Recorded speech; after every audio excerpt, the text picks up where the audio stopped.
বরবাদ থেকে শুরু করে এখন এখন পর্যন্ত যেসব ছবি এখন রানিং সিচুয়েশন আছে সেগুলো সবই আমার দেখা হবে এবং সেটা নিয়ে আমি ছোট ছোট করে কিছু বলতেও চাই। আমার মনে হয় যে একজন অভিনেতা হিসেবে আমার কিন্তু দায়িত্ব প্রত্যেকটা সিনেমা দেখা এবং প্রত্যেকটা সিনেমার কে কে কেমন পারফর্ম করলেন সেটা নিয়েও কিছু একটা মন্তব্য করা। শুধু এক লাইনে বলে দিলাম খুব সুন্দর অভিনয়, এরকম না। দায়িত্ববোধের জায়গা থেকে আমার মনে হয় প্রত্যেকটা প্রোটাগনিস্টেরই প্রত্যেকটা সিনেমা দেখা উচিত, এক্সপিরিয়েন্স করা উচিত এবং কিছু একটা বলাও উচিত।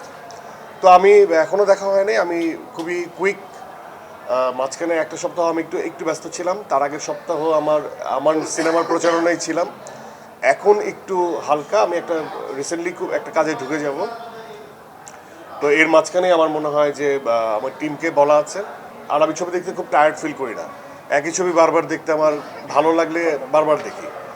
তো আমি বরবাদ থেকে শুরু করে এখন এখন পর্যন্ত যেসব ছবি এখন রানিং সিচুয়েশন আছে সেগুলো সবই আমার দেখা হবে এবং সেটা নিয়ে আমি ছোট ছোট করে কিছু বলতেও চাই।